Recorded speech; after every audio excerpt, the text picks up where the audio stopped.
Eu dei tudo ao meu filho, Lucas. Durante 30 anos, dediquei minha vida a criá-lo. Trabalhei incansavelmente. Cuidei dele durante sua doença, paguei sua educação. Até abri mão do meu casamento, da minha própria vida, só para que ele pudesse ter uma vida melhor.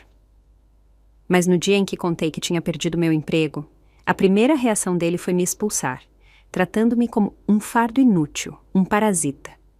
Foi nesse momento que parei de engolir meu orgulho. Recusei-me a continuar sendo a mãe pisoteada. Ia me defender por mim mesma. Lucas achava que eu não tinha nada.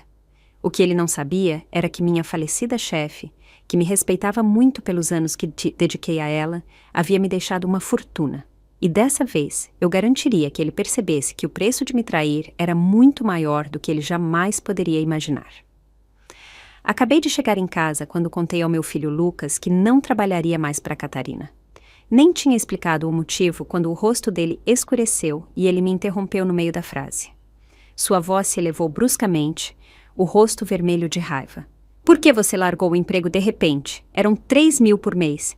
O que você vai fazer agora? Ficar sem fazer nada? A pequena alegria que senti ao voltar para casa evaporou instantaneamente. Ele realmente achava que eu tinha largado aquele emprego só para relaxar. Voltei porque queria tornar a vida deles mais fácil. As palavras dele foram como um tapa na cara, mas eu não revidei. Sabia que ele estava sob muita pressão nos últimos anos. A esposa dele, Mariana, vinha de uma família que nunca teve nossa família em alta conta. A mãe dela, Sônia, é professora universitária e o pai trabalha no governo municipal. Eles sempre desprezaram as origens de Lucas. Para eles, a filha se casou com alguém inferior. Mariana, seguindo o exemplo, o criticava constantemente, mencionando seu salário, sua educação, qualquer coisa que pudesse minar sua confiança. Mesmo assim, pensei que, quando soubessem da herança que Catarina me deixou, 8 milhões de reais, finalmente veriam Lucas com outros olhos. Talvez até o tratassem com respeito pela primeira vez. Mas não mencionei o dinheiro, ainda não. Em vez disso, falei da outra razão pela qual voltei para casa. Você não disse que Mariana estava planejando engravidar em breve? Pensei em voltar para ajudar. Apoiar durante a gravidez, talvez ajudar na recuperação pós-parto, até cuidar do bebê. A expressão de Mariana ficou fria na hora. Juraria que ela até deu uma risadinha de desdém. A recuperação pós-parto exige cuidados profissionais, disse ela com um tom seco. Você trabalhava como empregada doméstica. O que sabe disso? A mãe dela, Sônia, me olhou com desprezo e entrou na conversa sem perder o ritmo. Cuidar de um recém-nascido não é só trocar fraldas e dar mamadeira. É uma ciência. Exige treinamento de verdade. Não é algo que amadores possam lhe dar. As duas combinaram sua condescendência com tanta fluidez que era evidente que já tinham ensaiado essa rotina. E assim, sem mais, me consideraram uma cuidadora incapaz. Soltei uma risada silenciosa e amarga. Nada havia mudado. Elas ainda me viam como inferior. Mesmo assim, para manter a calma, forcei um sorriso e disse: bem, se está tudo resolvido, não vou me intrometer. Deixo o cuidado do bebê com vocês. Sônia revirou os olhos, como se fosse a única coisa sensata que eu tinha dito a noite toda. Tudo bem, respondeu, mas você vai cobrir os custos da babá e da enfermeira. Eu cuido da contratação e da coordenação.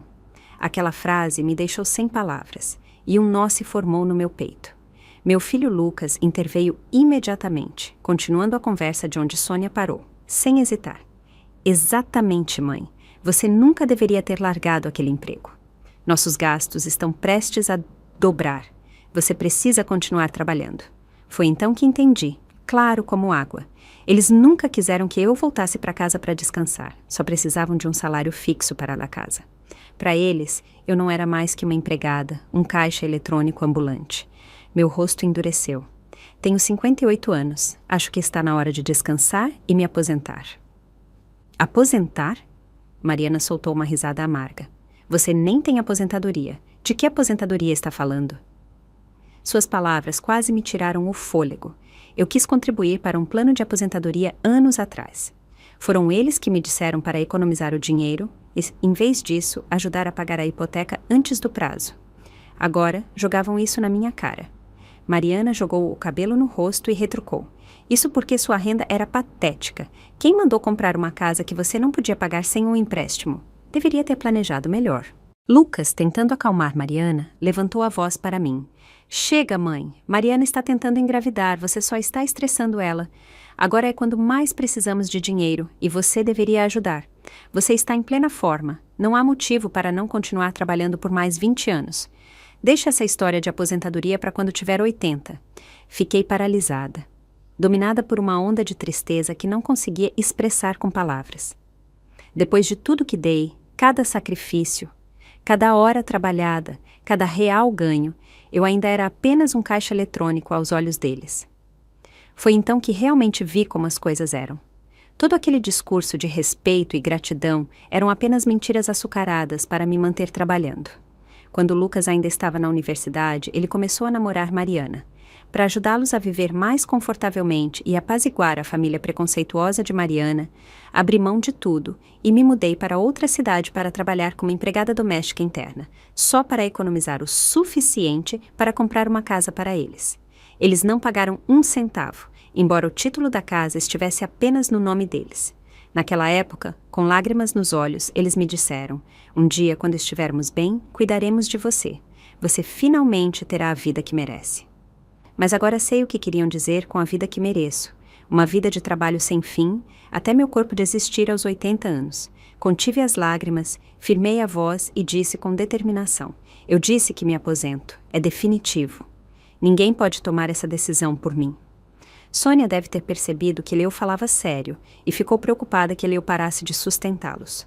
Seu tom suavizou instantaneamente. Olha, não é que não entendamos, mas você precisa ser realista. Não há quarto vago na casa para você. Não pode esperar ficar aqui para sempre, pode? Ela hesitou, e algo em sua expressão me deu um frio na espinha. Conheço uma família rica que está procurando uma empregada interna. Bom salário, com moradia e comida incluídas. Você já fez esse tipo de trabalho antes. A transição seria fácil. Mariana interveio com um sorriso debochado. É uma ideia perfeita, na verdade. Você poderia até nos ajudar a te aliviar o peso financeiro. O que ganhar poderia ir para as despesas da casa. Todo mundo sai ganhando, né? Sônia deu de ombros e acrescentou: de qualquer forma, você não precisa descansar. Voltar ao trabalho não vai te matar. Não diga não tão rápido, tente. Se der certo, talvez consiga ficar a longo prazo. Meu rosto ficou mais frio a cada segundo. Eu já disse que me aposentei. Não vou voltar a trabalhar na casa de ninguém nunca mais. O sorriso de Sônia desapareceu. Sua expressão se tornou afiada, calculista. Bem, se você realmente terminou de trabalhar para os outros, tudo bem. Ela fez uma pausa, a voz de repente leve, mas carregada de pressão. Há uma casa de repouso aqui perto, boas instalações, comida e moradia decentes. Você poderia se candidatar a uma vaga com trabalho, talvez ajudar na cozinha, serviços de limpeza, algo para se sustentar. Mariana revirou os olhos e zombou. Isso é mais razoável. Você não pode viver num hotel e esperar que paguemos a conta. Pelo menos numa casa de repouso você se viraria sozinha. Pare de esperar que a gente te carregue. A raiva queimava no meu peito, mas me forcei a manter a compostura. Virei-me para Lucas. Você realmente acha aceitável mandar sua própria mãe esfregar chão numa casa de repouso só para se alimentar? Ele desviou o olhar, mas tentou manter a compostura. Mãe, seja realista. Você sempre disse que queria ser independente. Não é essa a maneira mais digna de fazer isso? Você se sustenta sozinha e não devemos nada um ao outro. E então acrescentou pegando o celular. Tem uma vaga disponível agora. Já liguei antes para verificar. Você poderia se mudar hoje mesmo. Depois, bem na minha frente, começou a discar o número novamente. Mal podia acreditar no que estava vendo. O menino que criei com toda a minha vida estava agora tão ansioso para me empurrar para fora da porta, como se eu fosse um peso morto. Minhas mãos tremiam e as lágrimas escorriam pelo meu rosto sem parar. Lucas, eu dei tudo para te criar. Gastei todas as minhas economias para comprar uma casa para você. E agora, neste momento, você só me vê como um fardo que quer se livrar.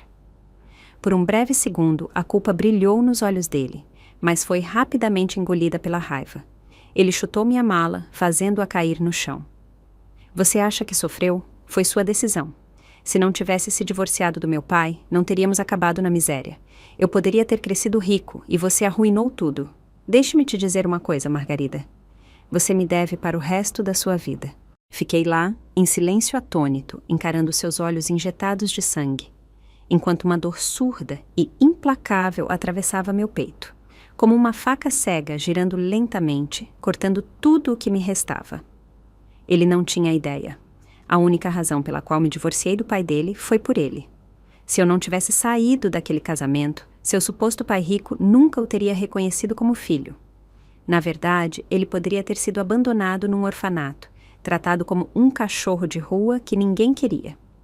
Cada sacrifício que fiz, cada decisão, cada lágrima foi para que ele tivesse a chance de viver uma vida plena. Mas agora ele estava me atacando como um animal encurralado, me culpando por destruir o mesmo futuro que tanto me esforcei para proteger. Levei a mão ao peito, tentando acalmar a tempestade dentro de mim, mas a dor só aumentava. Todos aqueles anos de devoção, sacrifício e amor de repente pareceram a piada mais cruel que a vida poderia ter me pregado. Lucas não era meu filho biológico, ele foi adotado. A primeira vez que o vi, eu era voluntária num centro de assistência infantil na cidade. Ele tinha apenas 1 ano, frágil, como um gatinho, com os lábios azulados, seu pequeno corpo sem vida. O diretor me disse que Lucas nasceu com uma cardiopatia congênita grave. Seus pais biológicos o abandonaram num latão de lixo. Um transeunte ouviu seus fracos choros e o levou ao orfanato. Não sei exatamente o que me atraiu nele. Talvez tenha sido o jeito que seus olhos, cheios de medo e saudade, se fixaram nos meus. Ou talvez porque perdi minha mãe quando criança e ver um menino sofrer me era insuportável. Voltei para casa e conversei com meu então marido. Após muita reflexão, decidimos adotá-lo. A partir daquele momento, cruzamos o país atrás de hospitais e especialistas, fazendo tudo o possível para salvar a vida de Lucas. Mas 2 anos depois, meu marido mudou. Ele disse que estava cansado de criar o filho de outra pessoa. Queria um filho próprio. Ele me deu um ultimato. Ou mandava Lucas de volta ao orfanato, ou eu o deixava e criava o menino sozinha. Não hesitei. Escolhi Lucas. Naquela época, a condição dele ainda era instável. Eu temia que voltar ao orfanato significasse um atraso no tratamento ou, pior, o fim de sua vida. Então, trabalhei em dobro, às vezes em 3 empregos ao mesmo tempo. À noite, sentava à mesa da cozinha com os olhos ardendo, fazendo artesanato só para conseguir um dinheiro extra. E, de alguma forma, durante aqueles longos e desesperados anos, consegui mantê-lo vivo.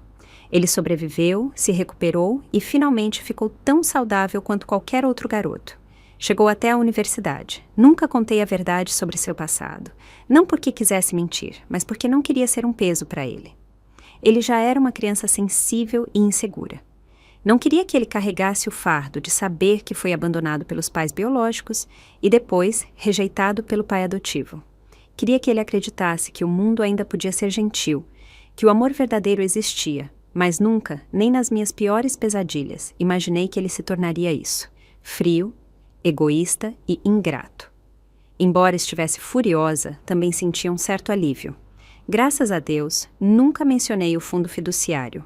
Se eles soubessem que os 8 milhões de reais já haviam sido transferidos legalmente para mim, imagino como tudo teria sido ainda mais feio. Olhei para Lucas com uma expressão gélida e impassível. Se você é tão sem coração, que seja. A partir de agora, está acabado. Você e eu não temos mais nada a ver um com o outro. Abaixei-me, peguei minha mala e me virei para sair. Mas, de repente, Sônia agarrou meu braço. O que você está dizendo? Lucas é seu filho. Você deveria ser responsável pelo futuro dele. Não pode simplesmente fazer as malas e ir embora. Mariana ecoou a indignação da mãe. Que tipo de mãe faz isso? Você o criou e agora quer lavar as mãos. É uma irresponsabilidade incrível. Soltei uma risada fria. Você é professora universitária, uma mulher educada, e esse é o argumento? Legalmente, um pai só é obrigado a cuidar de um filho até os 18 anos. Eu apoiei Lucas até os 30. O que mais esperam? O rosto de Lucas se contorceu e sua voz subiu com fúria. Isso não é ser mãe, é pagar por suas más decisões. Tudo de miserável na minha vida é culpa sua. Você me deve para o resto da sua vida. Quase imediatamente ouvi gritos furiosos atrás de mim. Você está renegando seu próprio filho. Você nem é humana. Não se orgulhe tanto, Margarida. Quando estiver velha, doente e ninguém quiser cuidar de você, veremos até onde vai essa independência. Ninguém vai contratar uma mulher da sua idade. Quando tocar o fundo do poço, não volte rastejando para nós. Parei, virei-me lentamente e os encarei com fria indiferença. Vocês deveriam se preocupar mais com vocês mesmos, disse calmamente. Não esqueçam que a casa onde vivem, que consideram um direito de nascença, eu comprei com cada centavo que juntei ao longo dos anos. Se eu decidir recuperá-la, não tenham tanta certeza de que ainda terão um lugar para morar. Mariana avançou pela porta, apontando para meu rosto, furiosa. Nem ouse tocar nesta casa. Está registrada no nome de Lucas e meu. É legalmente nossa. Você não tem nenhum direito. Quanto mais ela gritava, mais calma eu me sentia. Tudo bem, disse, com a voz firme. Então escutem bem. Não me importa se tiver que gastar o preço de 2 casas. Não vou deixar essa casa nas mãos de um bando de sanguessugas ingratas. Os olhos de Mariana se arregalaram, incrédulos. Então ela riu, com uma voz debochada. Você enlouqueceu? 2 casas? Aposto que não tem nem R$1.000 no seu nome. Essa casa é nossa propriedade conjugal. Você é só uma empregada fracassada que tenta ser mais do que é. Sai daqui. Gente como você merece apodrecer na rua. Com isso, ela bateu a porta na minha cara. Não respondi, não discuti, nem mesmo me abalei. Simplesmente caminhei até o elevador, peguei meu celular e comecei a procurar imóveis de luxo nos melhores bairros da cidade. Um sorriso amargo se formou nos meus lábios. Se eu não me mudasse para a melhor casa da cidade, estaria desperdiçando os R$8 milhões guardados confortavelmente no meu fundo fiduciário. Naquela noite, me hospedei no hotel 5 estrelas mais exclusivo do centro. Entrei em contato com o advogado particular de Catarina e pedi que ele iniciasse os trâmites legais para reclamar tudo o que me pertencia por direito. Nos dias seguintes, vivi naquele hotel enquanto mergulhava profundamente no mercado imobiliário de luxo da cidade, pesquisando propriedades, revisando anúncios e agendando visitas. Uma semana depois, marquei uma visita a um condomínio fechado de vilas muito procurado, o mais prestigiado da cidade. O que eu não esperava era que a corretora designada para me mostrar a propriedade fosse ninguém menos que a sobrinha de Sônia, Clara. A sala de exposição imobiliária de luxo estava lotada. Apesar do preço inicial dessas vilas ultrapassar R$1 milhão, a exclusividade do projeto atraía um fluxo constante de compradores em potencial. Acabei de entrar no grande saguão quando uma jovem de cabelos longos, com um sorriso fresco e entusiasta, se aproximou. Boa tarde, senhora. Gostaria que eu explicasse os detalhes do projeto? Sim, por favor. Poderia começar me mostrando as casas modelo? Seguia para a área de exibição, mas não demos mais que alguns passos quando uma voz aguda ecoou do outro lado da sala. Quem está cuidando da triagem de clientes hoje? Podemos deixar qualquer um entrar? Olhei para cima. Lá estava Clara, a sobrinha de Sônia, prima de Mariana. Só nos encontramos algumas vezes, mas ela deixou uma impressão marcante. Sua atitude típica de alpinista social, do tipo que exuda arrogância em cada palavra e movimento, sempre se vangloriando de lidar apenas com clientes de alto nível. Antes que eu pudesse reagir, ela já se aproximava a passos largos, os saltos estalando com confiança e os olhos cheios de desprezo. Margarida, o que você está fazendo aqui? Encarei-a com frieza e continuei caminhando. Vim ver uma propriedade, algum problema? Imediatamente, ela se colocou na minha frente, bloqueando meu caminho com uma careta de desprezo. Uma empregada doméstica? Acha que pode pagar por este lugar? Não me diga que está aqui só pelo café grátis. Já vi muitos como você, fingindo ser compradores só para conseguir comida de graça. As pessoas ao redor começaram a nos observar, sussurrando. Suas expressões misturavam julgamento e curiosidade. Alguns até assentiram levemente, como se dissessem: ela não está errada. A jovem assistente ao meu lado falou suavemente, tentando apaziguar a situação. Clara, não estou ocupada agora. Posso mostrar o lugar para a senhora. Mas Clara afastou sem hesitar, os olhos cheios de desdém. E quem você pensa que é para me dizer como fazer meu trabalho? A moça recuou, intimidada. Então, Clara se virou e fez sinal para 2 seguranças. Vocês 2, tirem essa visitante daqui. A sala de exposição ficou em silêncio. Todos os olhares estavam sobre nós. Levantei a mão calmamente, parando os seguranças antes que se aproximassem. Vim ver uma propriedade. Com que base estão me expulsando? Onde está o gerente? Quero falar com alguém responsável. Virei-me para a multidão. Vocês também estão aqui para ver propriedades. Me digam se fiz algo de errado. Os seguranças hesitaram. Eu não ia ceder, e era evidente que eles não queriam problemas. Clara cruzou os braços, rindo debochadamente. Vá em frente, faça um show. Vamos ver até onde essa atuação te leva. Nesse momento, um jovem com uma camisa branca impecável se aproximou rapidamente, com um sorriso refinado e profissional. Boa tarde, senhora. Sou Alex, o gerente de vendas deste projeto. Há algum problema em que eu possa ajudar? Antes que eu pudesse falar, Clara interveio. Alex, ela está aqui só pelas coisas grátis. Estava prestes a pedir que a segurança a retirasse. Alex franziu o senho levemente, mas manteve o tom educado. Senhora, importaria-se de nos mostrar algum comprovante financeiro? Como sabe, esta exibição é apenas para convidados e exigimos um comprovante de capacidade de compra. Sem hesitar, tirei uma pasta. Já verificaram meus documentos na entrada. Clara arrancou a pasta da minha mão e a abriu com dramaticidade. 5 milhões de reais? Sério? Gritou tão alto que toda a sala ouviu. Ela é empregada doméstica. É impossível que tenha tanto dinheiro. Conheço o histórico dela melhor que qualquer um aqui, acrescentou com arrogância. Isso tem que ser falso. Não podemos deixar alguém como ela nos enganar. Alex ficou lá, franzindo o senho, claramente dividido. Não me dei ao trabalho de discutir. Em vez disso, peguei meu celular, abri o aplicativo do banco e o levantei para que vissem. A jovem assistente se inclinou, contando em voz baixa. 10, 100 mil, meu Deus, mais de 8 milhões. Suspiros de espanto ecoaram pela multidão. Os olhos das pessoas se arregalaram. Já não julgavam. Agora estavam atônitos, curiosos, até um pouco admirados. Alguém perto de mim sussurrou. Nossa, ela tem muito dinheiro. O rosto de Clara empalideceu, passando rapidamente do vermelho ao verde pálido e ao branco fantasmagórico. Parecia que queria sumir no chão, mas ainda assim não desistiu. Insistiu, com a voz aguda e teimosa. Alex, esse aplicativo de banco no celular dela tem que ser falso. É impossível que ela tenha tanto dinheiro. A expressão de Alex escureceu, e ele franziu o senho. Clara, chega! Depois virou-se para mim com um tom sereno e respeitoso. Senhora, peço sinceras desculpas. Isso foi claramente um erro nosso, e lidaremos com isso adequadamente.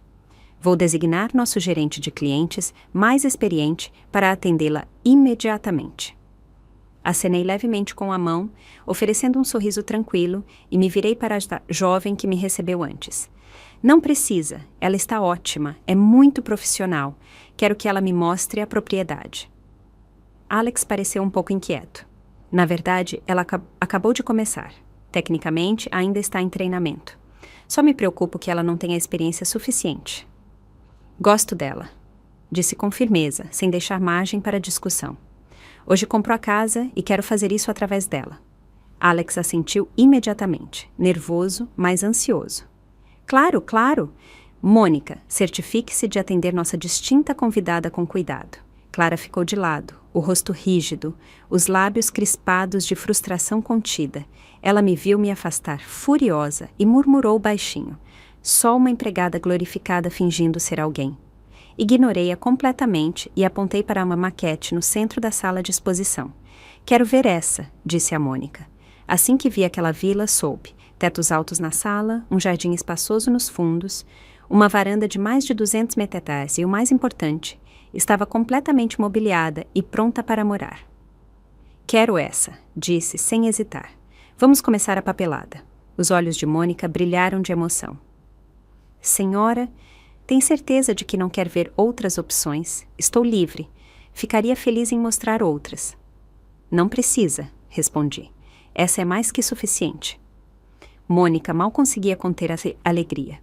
Senhora, esta será a primeira venda que fechei. É meu amuleto da sorte.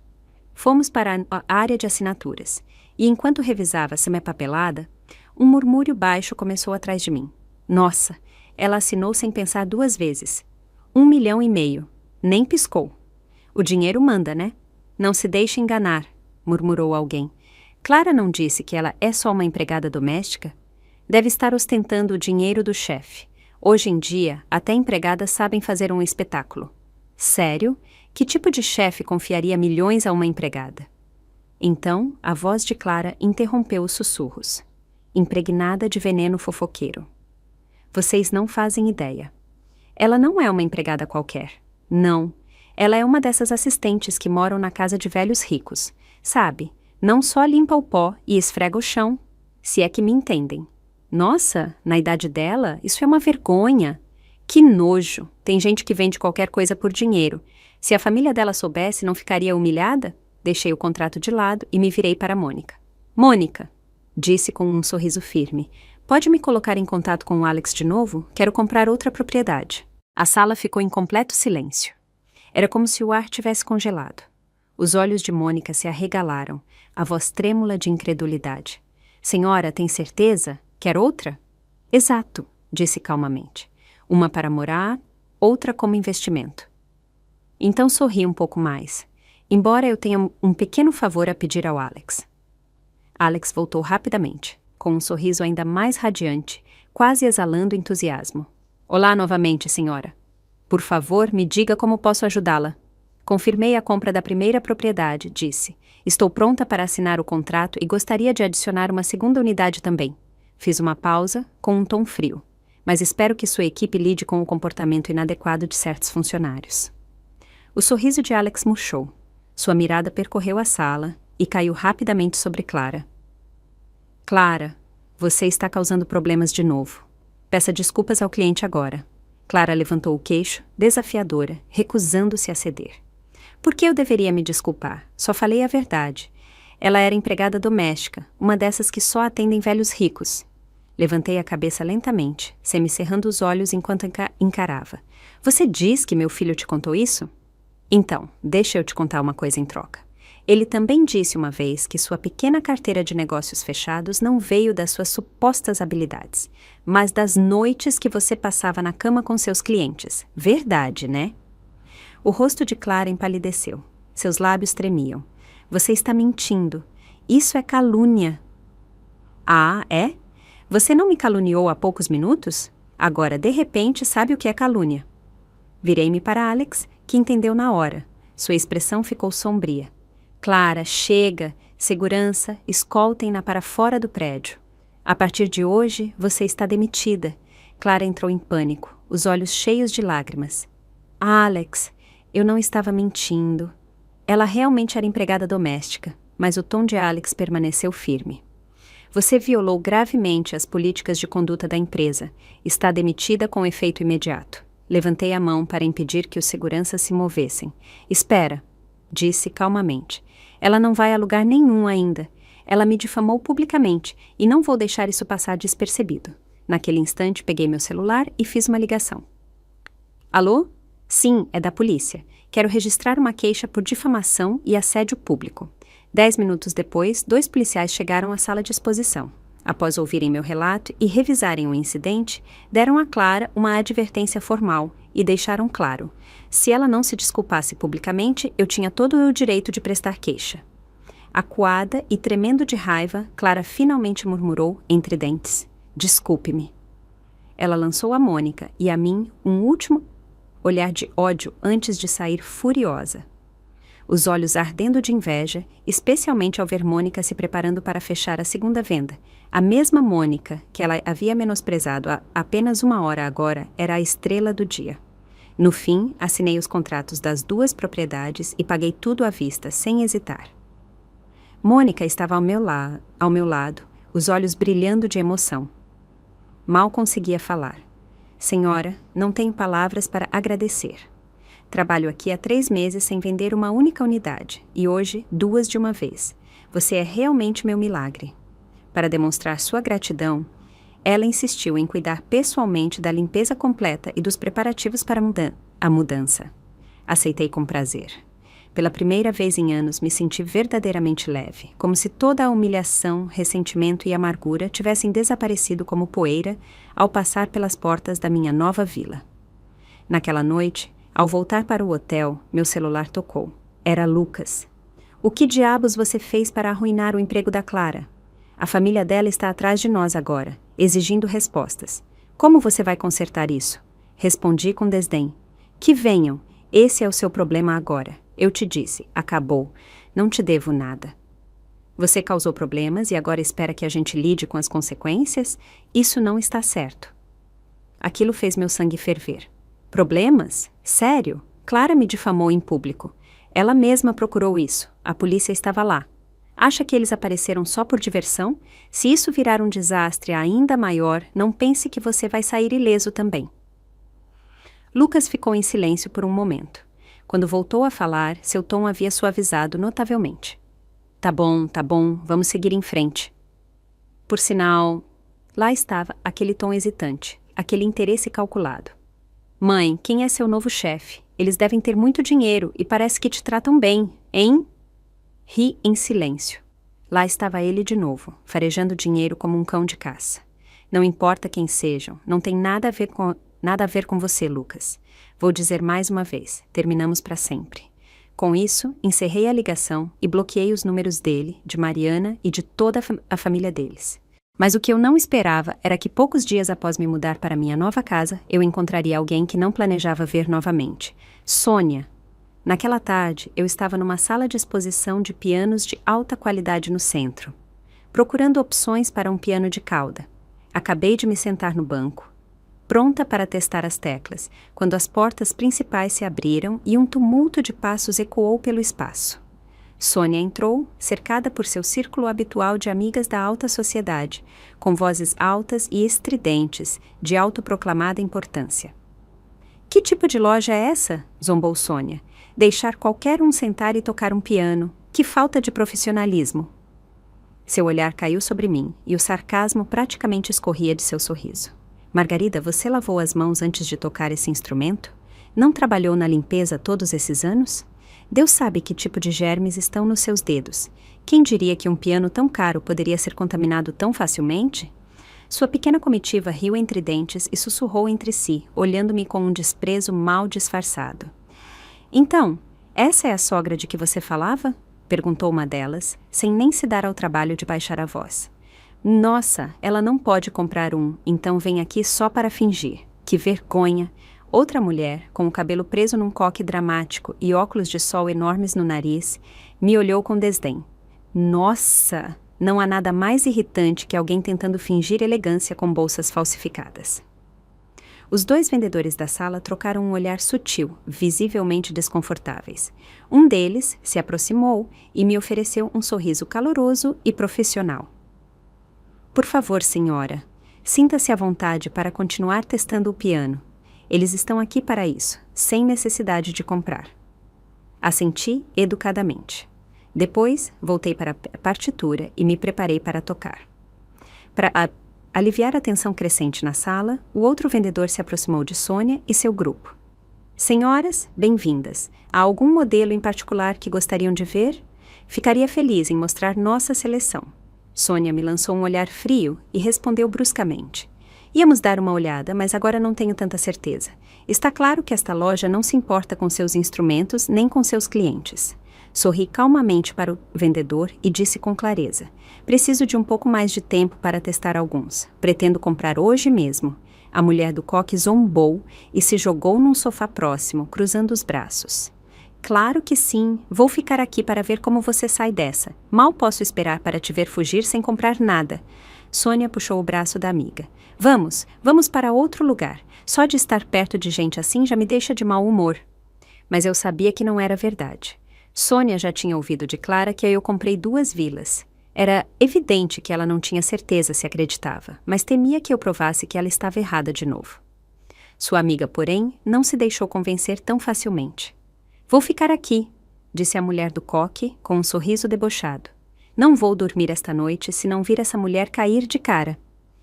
As palavras dela pareceram animar o resto do grupo. Todos ficaram, esperando o que achavam que seria um desastre divertido. Escolhi uma das minhas peças favoritas e deixei meus dedos tocarem suavemente as teclas. As notas flutuaram pela sala, suaves e firmes, como a melodia da sonata ao luar, que encheu o ar.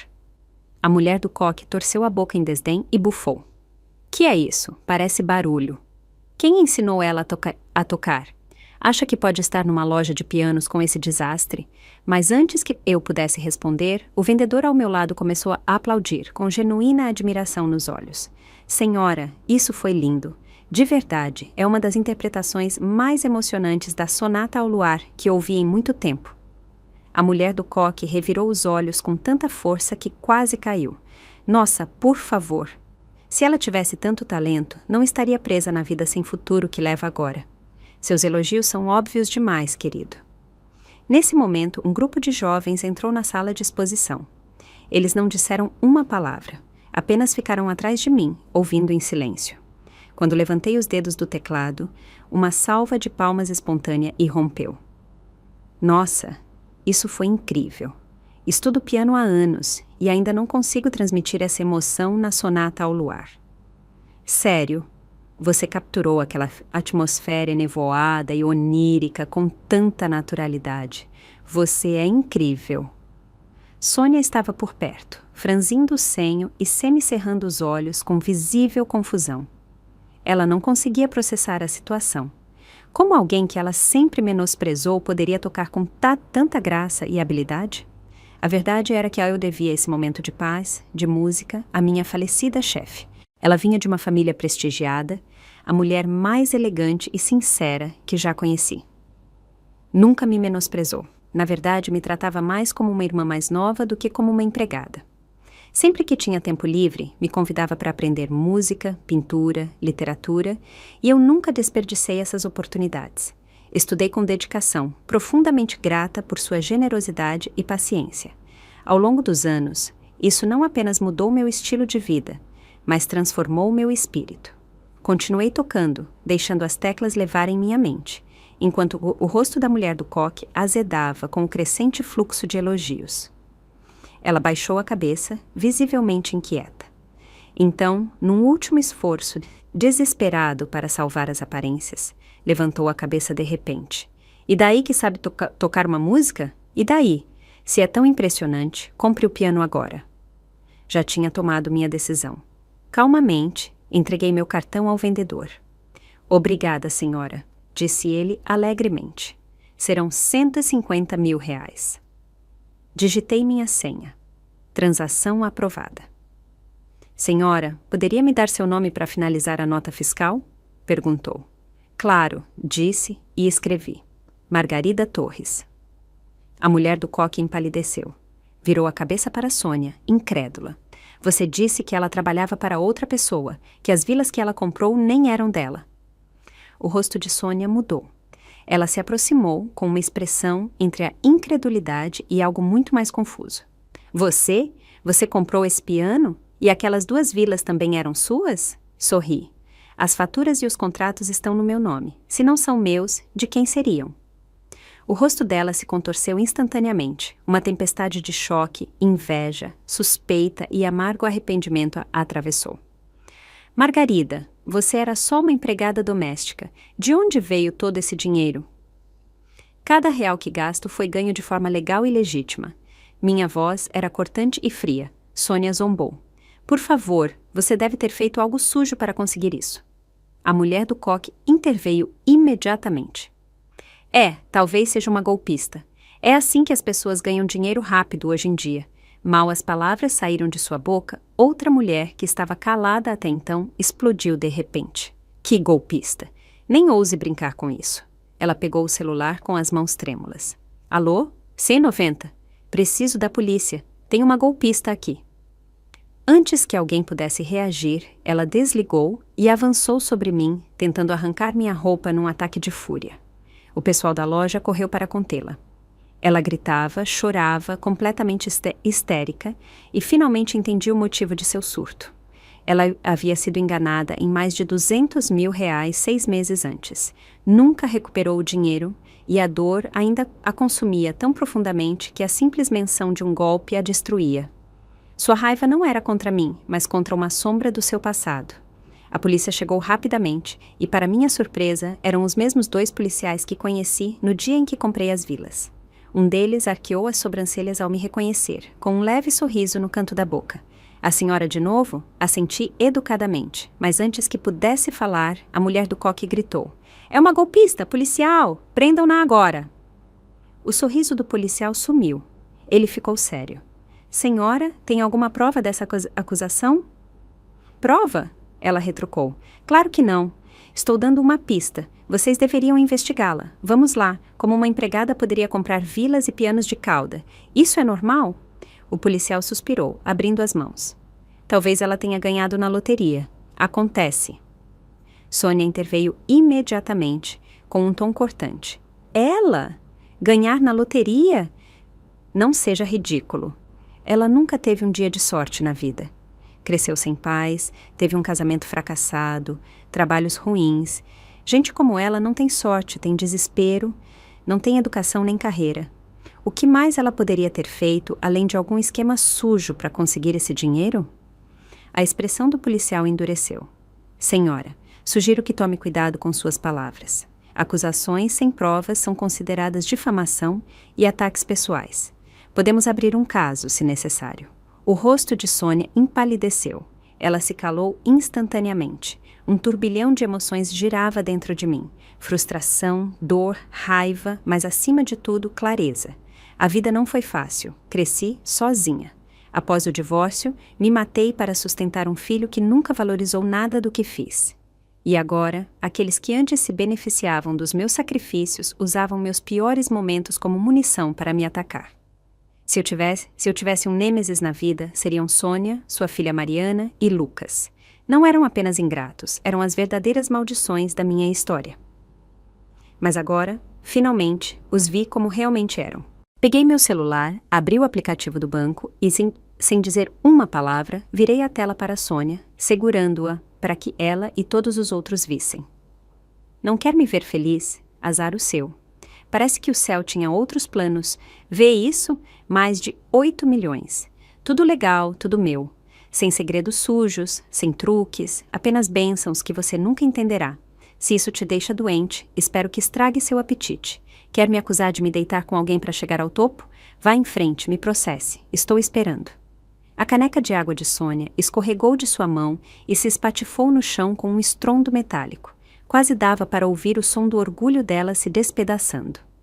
8 milhões? Como diabos você tem tanto dinheiro? Sua voz tremia, o pânico rompendo sua incredulidade. Então, sua expressão se contorceu, como se algo tivesse feito sentido. "Ah, agora entendi. Foi por isso que você cortou laços com seu filho. Ficou rica e o descartou como lixo. Que cruel, Margarida. Você é inacreditável." Virei-me para ela com um tom cortante e firme. "Não distorça a história, Sônia.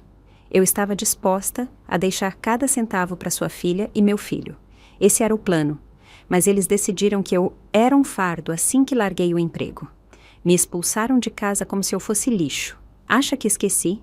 Aquela casa onde vocês vivem, cada real que apagou saiu de mim.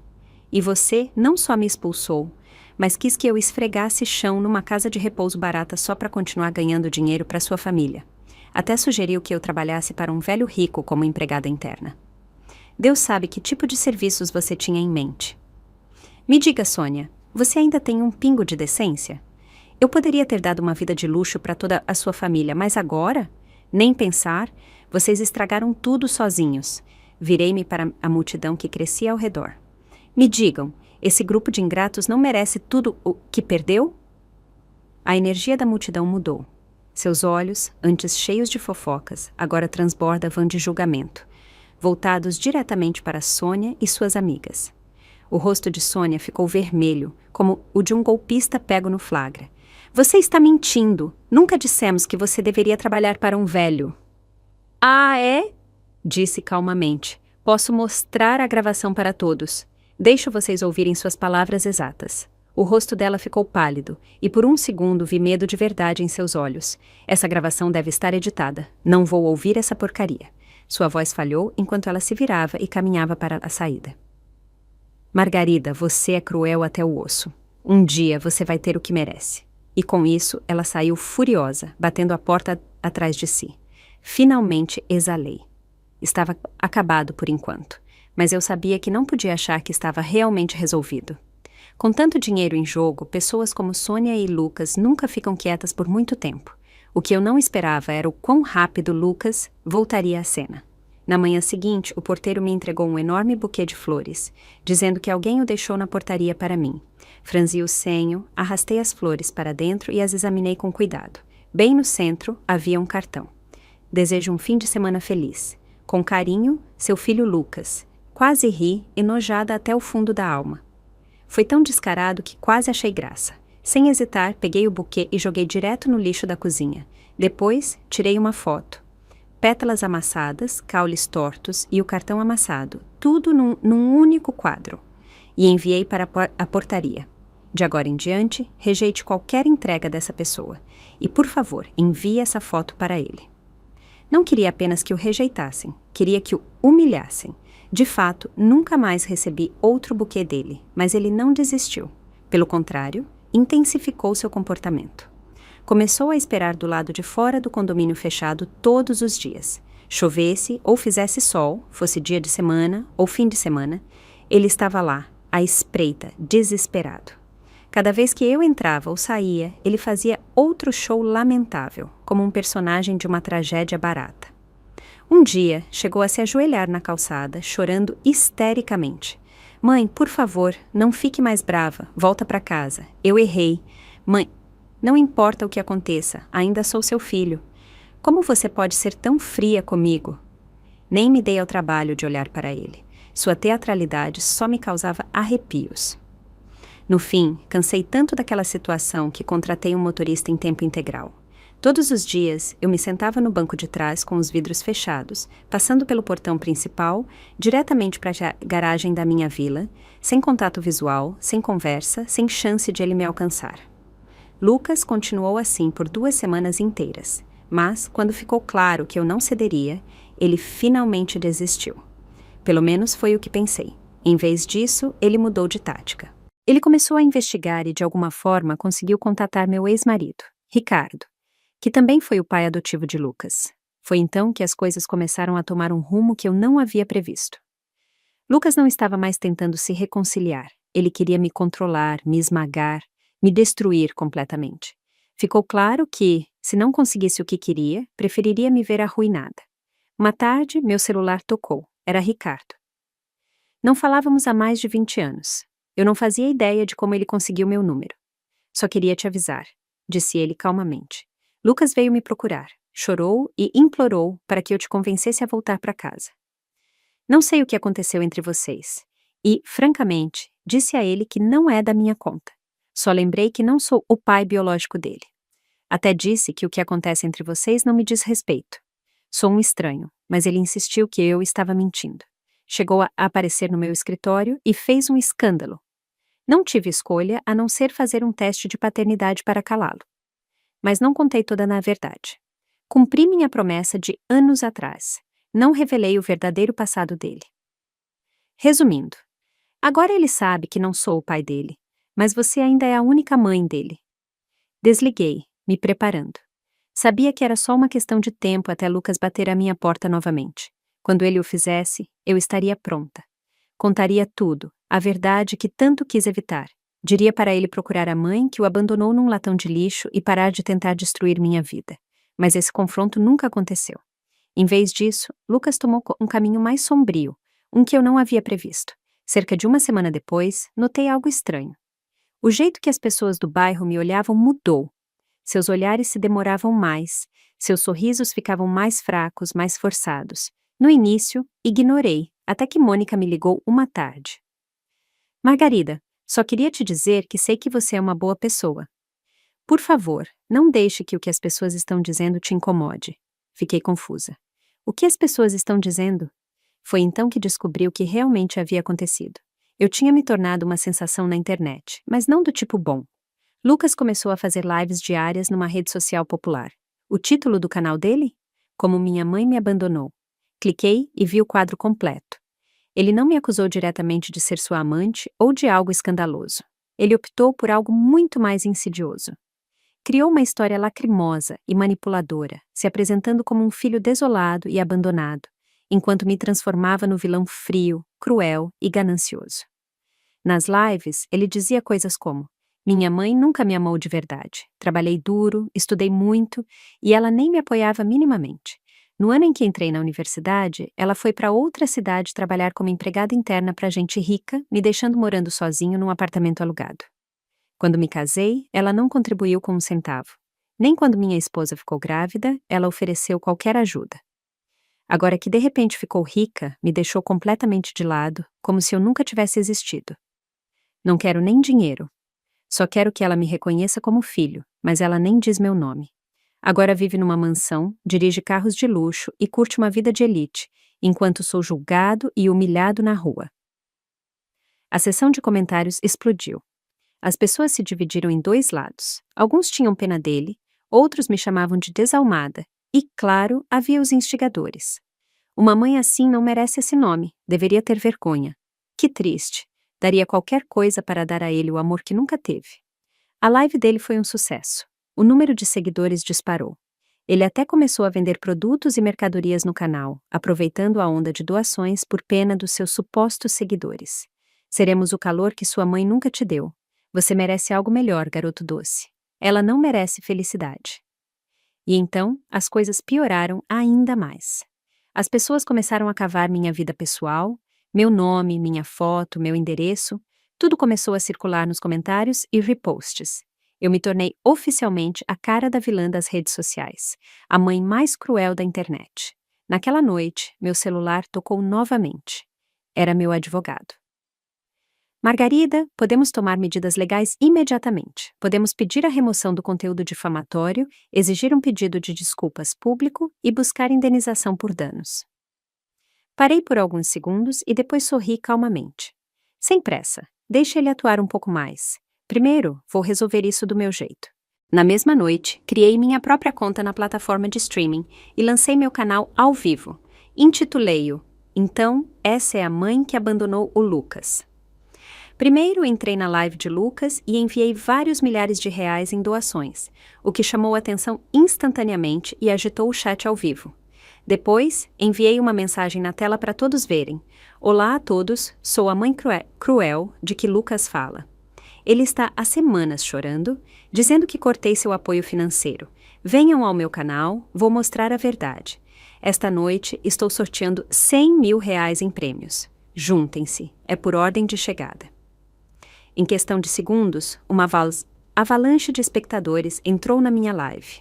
O tráfego disparou e comecei a distribuir os prêmios prometidos. A sessão de comentários explodiu de animação.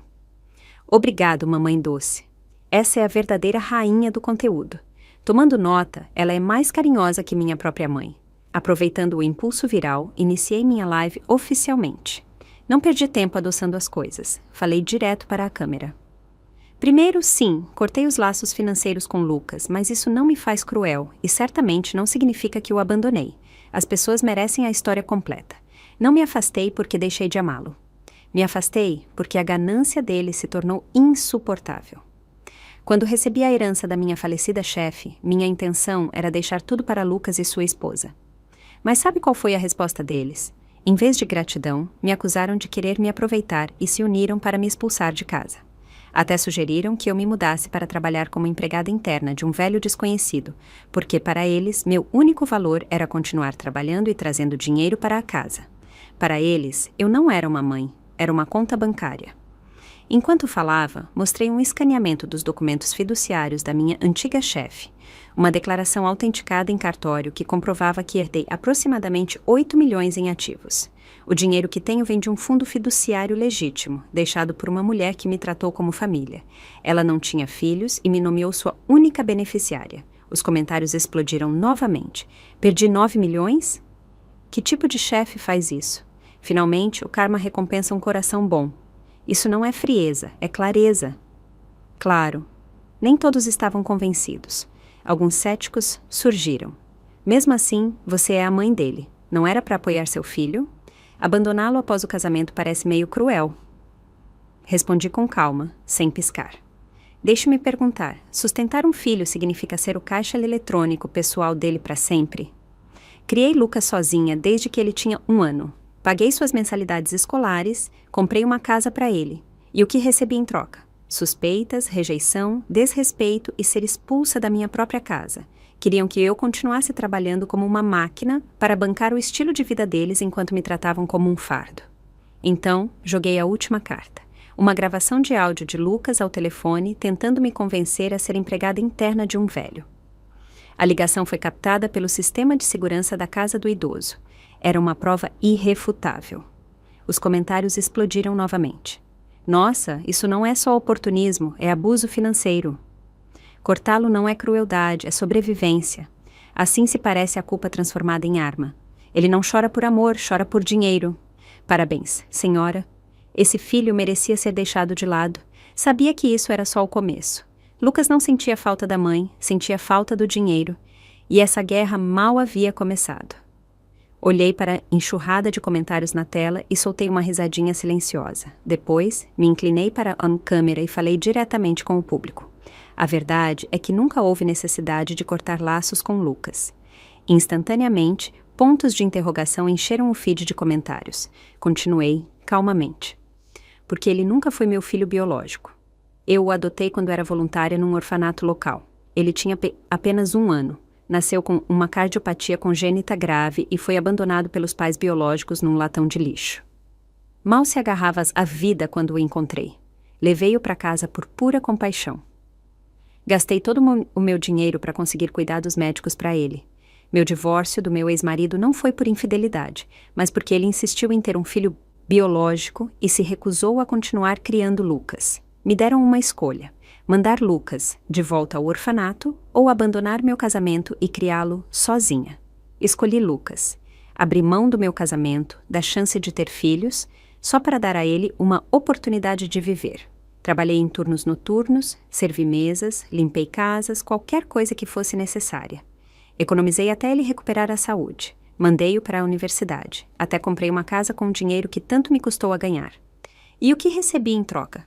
Ele se recusou a me deixar morar nessa mesma casa. Me expulsou como uma estranha. Agora ele está me difamando na internet, dizendo que o abandonei, até espalhando rumores de que me deitei com alguém para ficar rica. Me digam como devo responder a alguém assim. Enquanto falava, enviei uma série de imagens, contas de hospital, recibos médicos, comprovantes de mensalidades escolares, passagens de transporte público, todos os fragmentos de uma vida dedicada a dar, uma vida de sacrifício capturada em papel e tinta. Os comentários explodiram. Nossa, quem faz isso com uma mulher que salvou sua vida? Usou a mãe adotiva como esponja e depois a jogou fora. Vive na casa que ela pagou e ainda a expulsou. Nojento. Deus deu a vida a ele, ela deu todo o resto e ele se virou e a apunhalou pelas costas. A reação foi imediata. Os espectadores voltaram para a live de Lucas e começaram a inundar os comentários dele com indignação. Como podemos apoiar alguém como você? Que vergonha! Fez-se passar por vítima enquanto sugava sua mãe. Você é o cruel, não ela. O rosto de Lucas empalideceu visivelmente na câmera. Por que acreditam nela? Gritou. Ela está mentindo. Se eu não era o filho verdadeiro dela, por que fez tudo isso por mim? Ela está manipulando vocês. Ninguém iria tão longe por um filho que não é seu. De volta à minha live, mais espectadores exigiram provas concretas. Sem hesitar, enviei uma cópia digitalizada do certificado oficial de adoção. Este é o registro emitido pelo governo, verificado, público e autêntico. A sessão de comentários explodiu novamente. Pronto. Fim da discussão. Ela diz a verdade. Isso não é só traição, é falência moral. Usou o amor dela, o dinheiro dela, a vida dela e ainda tentou destruí-la. Denuncie-o. Ele não merece uma plataforma. E justo quando achei que não poderia piorar, Lucas dobrou a aposta. E daí se eu não era o filho verdadeiro dela? Ela não tinha que me salvar. Eu nunca pedi isso. Talvez se ela não tivesse me adotado, uma família de verdade teria me pegado. Ela arruinou minha vida. Nunca deveria ter interferido no meu destino. Essa foi a gota d'água. A internet explodiu. Você está bravo porque ela te salvou? É a coisa mais nojenta que já ouvi. Que o mundo veja a verdadeira face desse monstro. Chega de dar palco para ele. Em menos de um dia, a opinião pública mudou completamente. Lucas passou de vítima abandonada a um parasita ingrato que se alimentava do sangue da mãe adotiva. O canal dele foi suspenso permanentemente pela plataforma. Naquela mesma noite, meu advogado entrou com uma ação formal por difamação e assédio contra ele, exigindo indenização por danos. Também solicitamos uma ordem judicial para proibi-lo legalmente de fazer mais declarações difamatórias ou me atacar nas redes sociais. O tribunal decidiu a nosso favor. Lucas foi considerado culpado de violar leis de cibersegurança e difamação. Foi ordenado a pagar uma indenização por danos e cobrir todas as despesas legais. Seu acesso a streaming foi revogado. Suas contas nas redes sociais foram banidas permanentemente e eu finalmente estava completamente livre. Não havia mais nenhum rastro de Lucas na minha vida, e nunca mais haveria. 6 meses depois, recuperei a casa que um dia foi minha. Por meio de um processo legal meticuloso, minha equipe de advogados conseguiu reverter a titularidade da propriedade. No dia em que tudo foi finalizado, fiquei na sala, olhando as cortinas familiares enquanto a luz do sol se derramava sobre o piso de madeira. Pela primeira vez em anos, me senti verdadeiramente leve, como se finalmente tivesse exalado após segurar a respiração por décadas. Alguns dias depois, a filha de Sônia, Mariana, esposa de Lucas, pediu o divórcio. Ela assinou os papéis no escritório do advogado com total serenidade, sem dizer uma palavra a mais. Era evidente que ela o via como ele realmente era, um homem que se queixava de ter sido injustiçado, mas nunca assumia responsabilidade, cheio de ressentimento, mas completamente desprovido de autoconsciência. E, de repente, Lucas desapareceu completamente da minha vida. Não perguntei para onde ele foi e não tinha interesse em olhar para trás. Os anos passaram. Um dia, enquanto conversava com uma velha amiga num café, ela comentou casualmente: ouvi dizer que Lucas foi para o Canadá. Está sempre online, ostentando como a vida lá é fácil e livre. Por curiosidade, procurei o nome dele na internet. O que encontrei foi perturbador. As imagens o mostravam desleixado e curvado ao lado de uma lixeira numa esquina, mordiscando um pedaço de pão mofado com um olhar perdido. Às vezes ele exibia um sorriso frenético, outras explodia em soluços incontroláveis que sacudiam seu corpo. Ele tinha perdido a cabeça. O mesmo homem que uma vez ficou diante de uma câmera me pintando como vilã, buscando simpatia, vendendo tristeza por atenção, tornou-se exatamente o que merecia, um fantasma à margem da vida real. Mas eu não sentia mais satisfação, nem raiva. Ele havia se tornado apenas a soma de suas próprias escolhas. Nenhum seguidor pôde salvá-lo, nenhuma mentira pôde sustentar sua história. Ele perdeu a compaixão que roubou, desperdiçou a integridade que nunca valorizou. E no fim, a vida fez o que sempre faz, o alcançou. Quanto a mim, finalmente encerrei uma batalha que me esgotou por mais de 30 anos. As 2 vilas que comprei por impulso durante aquele capítulo sombrio, vendi durante o boom imobiliário e obtive um bom lucro. O que antes simbolizava raiva e desafio se tornou a base do meu próximo capítulo. Finalmente me mudei para uma tranquila cidadezinha à beira de um lago, no extremo oeste da cidade. Não era o bairro mais caro, mas tinha tudo o que sempre quis. A luz do sol inundava as janelas. Meu jardim florescia com glicínias e rosas. A cozinha sempre cheirava ao meu café torrado favorito. Meu cavalete ficava sob as árvores, esperando por tardes tranquilas de pintura. O ar era limpo, o mundo silencioso e a vida pacífica. Ninguém mais me chamava de mãe só para exigir algo. Ninguém me acusava de ser fria. Ninguém dizia que eu não fiz o suficiente. Pela primeira vez, podia ouvir minha própria respiração na música sob a luz do sol. Pela primeira vez, finalmente pertencia a mim mesma. Às vezes, as pessoas ainda me perguntam: você se arrepende de ter adotado Lucas? Eu costumava pensar muito nessa pergunta, mas agora, quando a ouço, apenas sorrio suavemente e balanço a cabeça. Não digo que não me arrependo.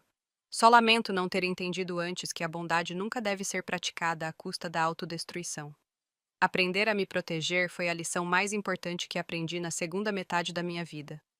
Nunca fui uma pessoa perfeita, nunca uma santa, mas me tornei algo muito melhor, uma mulher que finalmente viveu para si mesma. E no final, não era tarde demais. Se você gostou desta história, demonstre seu apoio, curtindo este vídeo e inscrevendo-se no canal para receber mais histórias como esta. Vamos nos encontrar na seção de comentários. Até a próxima história!